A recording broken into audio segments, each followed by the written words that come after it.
Hello दोस्तों, मेरा नाम है अभिषेक और आप सब देख रहे हैं स्टडी पे तभी। तो दोस्तों, जो स्टूडेंट्स इस बार यूपी बीएड करना चाहते हैं यानी कि बीएड करना चाहते हैं, उनके लिए बहुत ही बड़ी खुशखबरी है कि आप लोगों के लिए यूपी बीएड का जो एंट्रेंस एग्ज़ाम होना है उसके लिए रजिस्ट्रेशन की डेट आ गई है। यानी कि ऑनलाइन रजिस्ट्रेशन कब से होगी, एग्ज़ाम कब होंगे, रिजल्ट कब आएगा, एडमिट कार्ड कब मिलेगा, सारी चीज़ें आपको इस वीडियो में आपको बताऊंगा। और साथ ही साथ इस वीडियो में आपको बताऊंगा कि एलिजिबिलिटी क्या है, यानी कि आपकी योग्यता क्या होनी चाहिए, और साथ ही साथ इसका एग्ज़ाम का पैटर्न क्या है, सारी चीज़ें हम डिस्कस करेंगे। तो इस वीडियो को लास्ट तक देखिएगा और अगर अभी तक आपने हमारे चैनल को सब्सक्राइब नहीं किया तो सब्सक्राइब कर लीजिएगा। चलिए देखते हैं। यहाँ पर सबसे पहले मैं आपको बता दूं कि इस बार भी जो बीएड का एग्ज़ाम है वो आपका लखनऊ यूनिवर्सिटी यानी कि लखनऊ विश्वविद्यालय करा रहा है। ठीक है। उसके बाद देखिए यहाँ पे बीएड द्विवर्षीय प्रवेश परीक्षा में सम्मिलित हेतु जो न्यूनतम शैक्षिक अर्हता है वो क्या है, ये देख लेते हैं। यहाँ पे देखिए, अगर आप विज्ञान से हैं, समाज से हैं, सामाजिक विज्ञान से हैं या फिर मानविक वर्ग से हैं, तो आपके पास ग्रेजुएशन में 50% होना चाहिए। आप चाहे स्नातक हो या फिर परास्नातक, ठीक है, यानी कि आपके पास ये तो यूजी कोर्सेज हो या पीजी कोर्सेज आपने किया है, सबके लिए आपके पास 50% मिनिमम नंबर होने चाहिए। ठीक है। अगर आपने बीटेक किया है, ठीक है, इसके लिए बीटेक में गणित एवं विज्ञान में विशेषज्ञता है आपके पास, तो आपके पास अगर आपने बीटेक किया है यानी कि जो इंजीनियरिंग के कोर्सेज होते हैं, अगर आपने किया है तो आपके पास 55% न्यूनतम अंक होने चाहिए। ठीक है। उसके बाद अगर बात करें यहाँ पर पे जो ये तो था, जो आपका ये था सामान्य और पिछड़ा वर्ग के लिए। ठीक है। अब बात करते हैं, यहाँ पे आइए देखते हैं कि जो आपके दृष्टिबाधित अभ्यर्थी होते हैं उनके लिए 5% की यहाँ पर छूट होती है। ठीक है।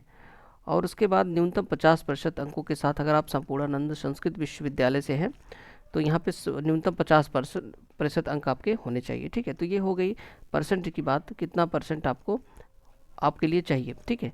अब यहाँ पे आगे हम बात करते हैं, आगे देखते हैं कुछ तिथियों के बारे में। ठीक है। तो देखिए, यहाँ पर जो ऑनलाइन आवेदन पत्र प्रारंभ करने की जो तिथि है वो 18 फरवरी 2021 है, यानी कि 18 फरवरी से आपका रजिस्ट्रेशन स्टार्ट हो जाएगा। ठीक है। उसके बाद है ऑनलाइन आवेदन पत्र की अंतिम तिथि जो है आपकी वो 15/3/2021 है, यानी कि इससे पहले आपको करा लेना है। और उसके बाद विलम्ब शुल्क सहित आवेदन पत्र की अंतिम तिथि आपकी 22/3/2021 है। और उसके बाद आपका है प्रवेश पत्र डाउनलोड करने की जो तिथि है आपकी वो कितनी है, 10/5/2021 है। और जो परीक्षा की संभावित तिथि है, यानी कि इसी तिथि पे आपका एग्ज़ाम होगा अगर कोई चेंजेस नहीं हुए तो 19/5/2021। ठीक है, इस तारीख को आपका एग्ज़ाम होगा और आपका रिजल्ट करीब 20-25 तारीख में आ जाएगा, 6वें महीने में। ठीक है। तो इस तरीके से आपकी ये डेट है, आप इसको स्क्रीन शॉट इसका ले सकते हैं। ठीक है। आप इसको देख, ठीक है, यानी कि आप यहाँ पे जानते रहें कि आपका जो परीक्षा फॉर्म है वो 18 फरवरी से भरा जाएगा। ठीक है, ये चीज़ें हो गई। उसके बाद यहाँ पे आप शुल्क की बात कर लेते हैं, आवेदन शुल्क कितना होगा। तो देखिए, यहाँ पर जो है आपका उत्तर प्रदेश के सामान्य एवं पिछड़ा वर्ग के लिए 1500 रुपये है और अनुसूचित जाति एवं जनजाति के लिए 750 रुपये है, यानी आधा उसका। ठीक है। और जो दूसरे राज्य के अभ्यर्थी हैं उनके लिए 1500 रुपये है। ठीक है, याद रखिएगा इसको। और विलम्ब शुल्क के साथ, विलम्ब शुल्क से आपको कोई मतलब होना चाहिए नहीं चाहिए, क्योंकि आपको जल्दी से ही करा लेना है, नहीं तो लास्ट में क्या होता है कि साइट भी स्लो चलने लगती है। और यहाँ पे आप विलम्ब शुल्क देख सकते हैं। ठीक है, विलम्ब शुल्क से पहले आप करा लीजिएगा। विलम्ब शुल्क अगर आप डेट की बात कराते हैं तो आपको देना होगा। ठीक है। यहाँ पर जो फॉर्म भरना है वो तो आप सब जानते ही हैं कि अच्छा, एक चीज़ यहाँ पे और मैं आपको बता दूँ कि जो अपीयरिंग स्टूडेंट हैं, यानी कि जो जिन स्टूडेंट्स का आपकी बार लास्ट ईयर है, जैसे ग्रेजुएशन का लास्ट ईयर है, तो आप लोग भी एग्ज़ाम दे सकते हैं। ठीक है, अपीयरिंग स्टूडेंट भी दे सकते हैं। और जब आपकी काउंसलिंग होगी तो उसमें आपको अपने जो सर्टिफिकेट वगैरह हैं वो सब दिखा देंगे, तब तक आपका मार्कशीट और रिजल्ट सब आ जाएंगे। ठीक है। तो ये चीज़ हो गई। और देखिए, यहाँ पे बात करते हैं कैसे भरना है। देखिए, ये सब भरने की चीज़ तो आप समझ जाएंगे जब वहाँ पे साइबर कैफे पे जाए तो वहाँ पे आप करा सकते हैं। और इसे ध्यान रखिएगा, वहाँ पे अपनी ईमेल आईडी और मोबाइल नंबर दीजिएगा। ठीक है, क्योंकि इसमें ओटीपी वगैरह आएगा और भी जो सूचनाएं होंगी आपको इसी पर दी जाएंगी। तो आप ये ध्यान रखिएगा कि फॉर्म भरते समय अपना ही मोबाइल नंबर और ओटीपी ईमेल आईडी दीजिएगा। ठीक है। और यहाँ पे अच्छा, एक चीज़ पैटर्न के बारे में हम यहाँ पे देख लेते हैं, एग्ज़ाम पैटर्न किस तरीके से होगा। ये सब तो ठीक ठीक है चीज़ें, ये सब आप कर लेंगे, फॉर्म भरने की जो बात है। और यहाँ पे चलिए मैं आपको पेपर दिखाता हूँ कि पैटर्न क्या होगा। और यहाँ पे याद रखें, पहले जो बीएड का एग्ज़ाम होता था 2 पारियों में होता था। ठीक है, यानी कि एक पेपर होता था फिर सेकंड पेपर होता था, तो दोनों 3 घंटे के होते थे। लेकिन अब यहाँ पे याद रखें कि जो अब की बार का एग्ज़ाम है वो सिर्फ 2 ही घंटे का है। ठीक है, 2 घंटे के एग्ज़ाम होंगे। फर्स्ट पेपर 2 घंटे का और सेकंड पेपर 2 घंटे का होगा। बाकी क्वेश्चन वगैरह सारे सेम है।